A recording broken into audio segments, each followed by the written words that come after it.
Hello বন্ধুরা, আজকে রান্না হবে রুই মাছের মাথা দিয়ে কচি লাউ।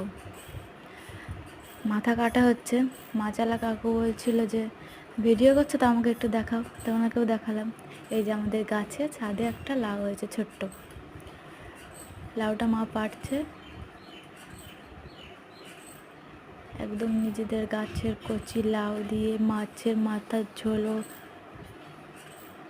অসাধারণ।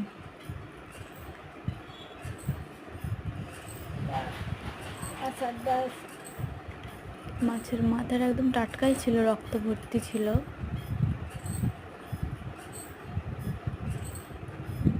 লাউটা ভেতরে পুরো কচি। লাউ আর আলু দিয়ে ঝোল করা হবে। রুই মাছের থেকে রুই মাছের মাথাটাই বেশি টেস্টি লাগে, কারণ রুই মাছ এখন আর ভালো লাগে না খেতে।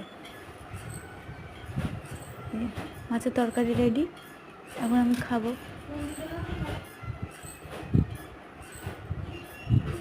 লাউটা পুরো গলে একদম আলুর মতন হয়ে গেছে। খেতে যা ছিল না তরকারিটা, সেই। টাটা।